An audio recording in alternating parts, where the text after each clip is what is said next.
বিগত কয়েকদিন ধরে দেশের আলোচনার কেন্দ্রে রয়েছে গুজরাটের জামনগর। সৌজন্যে মুকেশ আম্বানির ছোট ছেলে অনন্ত আম্বানির বিয়ে। এই বিয়ের জৌলুস ও চাকচিক্যের খবর দেশের গণ্ডি পেরিয়ে বিদেশেও ছড়িয়ে পড়েছে। এইদিকে এই বিয়ে নিয়ে হয়তো তেমন খুশি নন কঙ্গনা রানাওয়াত।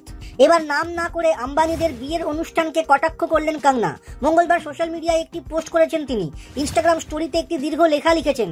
সেখানে তিনি লিখেছেন, আমাকে আপনি 50 লক্ষ টাকা দিলেও আমি আসবো না।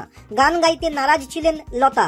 বোঝাই যাচ্ছে সুর সম্রাজ্ঞী লতা মঙ্গেশকর নিয়ে কোনো খবরের অংশ তিনি ভাগ করে নিয়েছেন।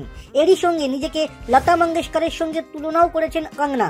অভিনেত্রী লেখেন, একসময় চরম অর্থকষ্ট দেখেছি, কিন্তু লতাজি এবং আমার দুজনেরই প্রচুর জনপ্রিয় গান রয়েছে, কিন্তু আমি কোনোদিন বিয়ের অনুষ্ঠানে পারফর্ম করিনি। দৃঢ় ব্যক্তিত্বের অধিকারী না হলে টাকা এবং প্রচারের আলোকে না বলা যায় না। একই সঙ্গে এই প্রলোভন থেকে নতুন প্রজন্মকে দূরে থাকার পরামর্শ দিয়েছেন কঙ্গনা। অভিনেত্রীর এই পোস্ট দেখে অনেকেই মনে করছেন যে নাম না করেই বলিউড তারকাদের এক হাত নিয়েছেন কঙ্গনা। কারণ আম্বানিদের অনুষ্ঠানে বলিউডের প্রায় সব তারকাই পারফর্ম করেছেন, কিন্তু সেখানে দেখা যায়নি কঙ্গনাকে।